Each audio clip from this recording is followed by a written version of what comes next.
Yes, I'm still alive. All right, right back.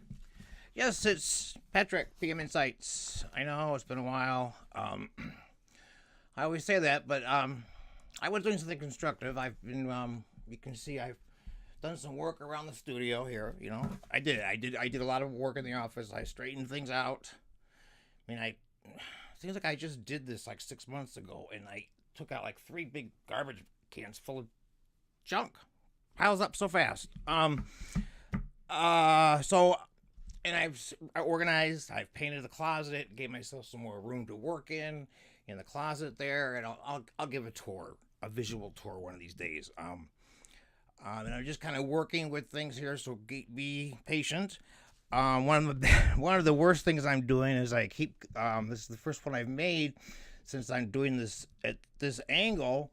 I used to always do my videos in front of the monitor because I would use the camera out of the Mac, out of the screen, top of the screen, and then I bought an external camera and I hooked it on top of the screen, the monitor, the computer, whatever, and so I was still looking at the camera at the screen. So I watched everything I did. I knew what I was seeing. I'm doing it now. I'm looking at the screen to see what I'm doing, and I got to get myself used to that. So, so bear with me on that one. Hopefully I'll get used to it. Excuse me. So, okay, no big news. Robert Mueller is indicted and charged Paul Manafort and Rick Gates. We knew that's no big surprise, Paul Manafort. The surprise was this dude named George, bear with me, George Papadopoulos. He worked for the campaign, the Trump campaign. He made trips to Russia. Did a lot, and he's been under arrest since June. June 26th is when I think it was June or July. June, I think. 26th is when they raided Paul Manafort's house. The 27th is when George Papadopoulos got arrested.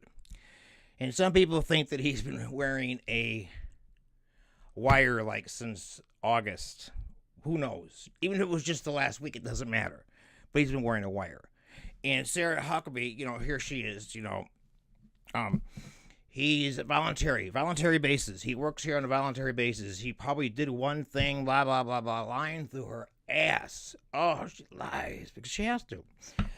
They all lie. And so, and here's a picture of him at a meeting with Trump 4 seats down the table from him, And then there was a recording. He keeps forgetting this is the age of recording video, audio. It's there. We can prove you wrong. So, and we always do. This continues to do it though. Continues to lie. So anyway, and there was they kept playing a audio of Trump on an interview on his radio station, I believe it was, and mentioning the guy by name of the people on his campaign team. So he knows, and I guess he was tweeting like crazy today until this guy's name was announced. It was all phony. Everything was a fake. There's no collusion. He had self-vindicated himself even.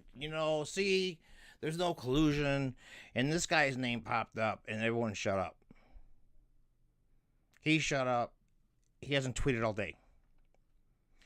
So, and it's just past midnight on Monday night. He hasn't tweeted since then. Supposedly, according to CNN, he has,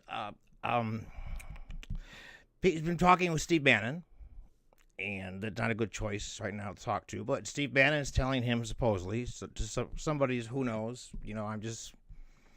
it's not true. It's not true. I'm not saying that it is, but they're reporting that Steve Bannon is telling him to start hitting hard, meaning like cut back his funds, cut back this, don't fire him, but do this and do this. So he'll, cut back the funds for he won't get paid and won't have much time to work, and cut back how long take longer to get the documents to them, blah, blah, blah, obstruction of justice. And so you're going to cut back funding to the Mueller, which is the FBI, which is the police and our police force. And so you're going to cut back on our security. And you're afraid of letting Muslims into the country. This is crazy, crazy, crazy. So my thing today is, this is all happening. We all know about it, but he's been tweeting all week. He must have known something was going to happen today. Who knows? But they're and Fox News is on this, how Hillary Clinton found, gave away the uranium and all this thing, and she should be locked up, and they're bringing up her emails again. I just want to debunk this thing about that Hillary Clinton gave 20% of the United States uranium to Russia in exchange for Clinton Foundation donations. Allegations of a quid pro quo deal giving Russia ownership of 1/5 of the U.S. uranium deposits in exchange for $145 million in donations to the Clinton Foundation. Are unsubstantiated. Secretary of State Hillary Clinton's approval of a deal to transfer control of 20% of U.S. uranium deposits to a Russia company was exchanged. It didn't happen. In the months leading up to the 2016 United States presidential election, stories abounded about the relationship between the Clinton Foundation and various foreign entities. May 2015 saw the publication of a book called Clinton Cash, The Untold Story of How and Why Foreign Governments and Businesses Help Make Bill and Hillary Rich. Whew, that's like the first paragraph, not the title.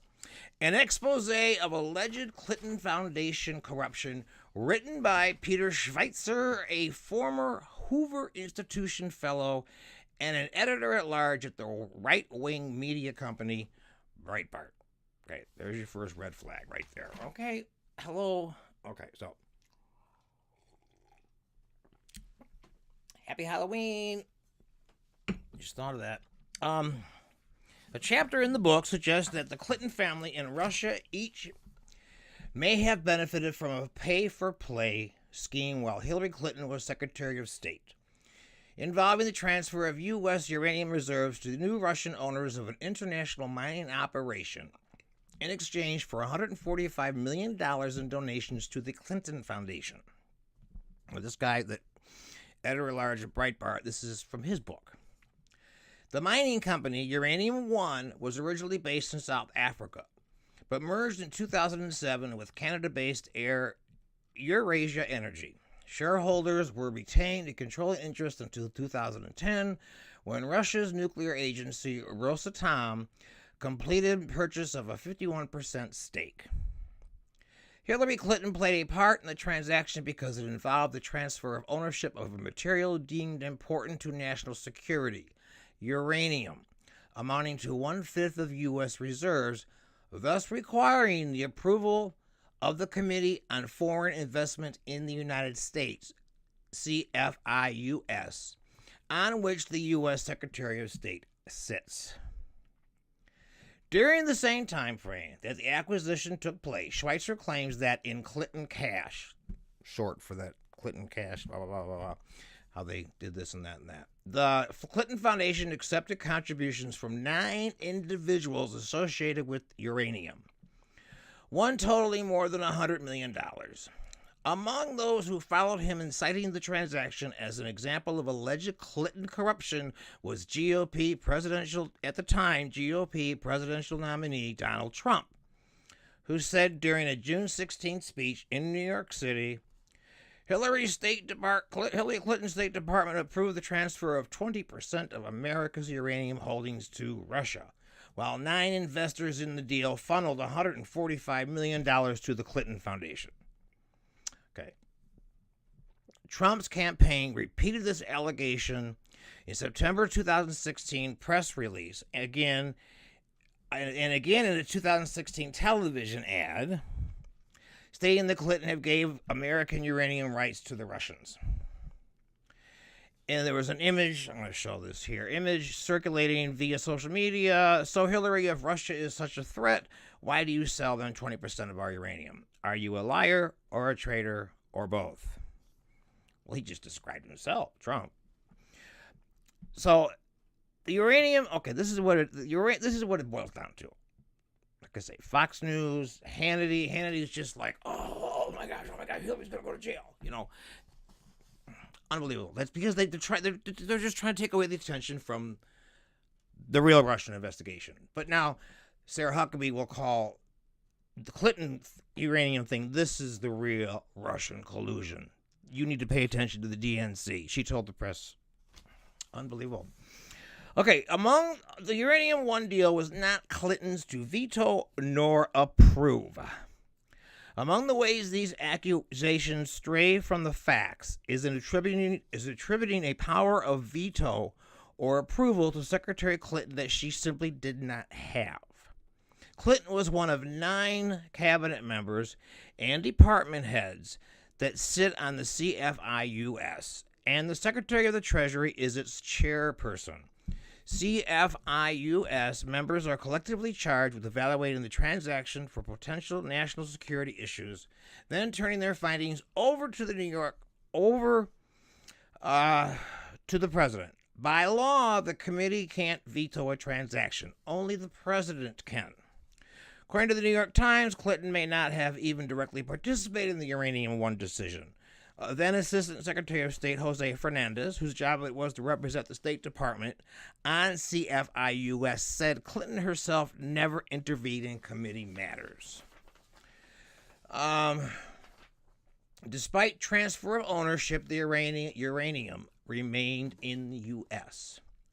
A key factor ignored in criticism of Clinton's supposed involvement in the deal is that the uranium was not, nor could it be, exported and remained under the control of U.S.-based subsidiaries of Uranium One. According to a statement by the Nuclear Regulatory Commission, NRC's review and transfer control request determined the U.S. subsidiary blah, blah, blah, blah, blah, blah, blah, blah, blah, blah. I can't leave. Okay? And the timing of most of the donations do not match.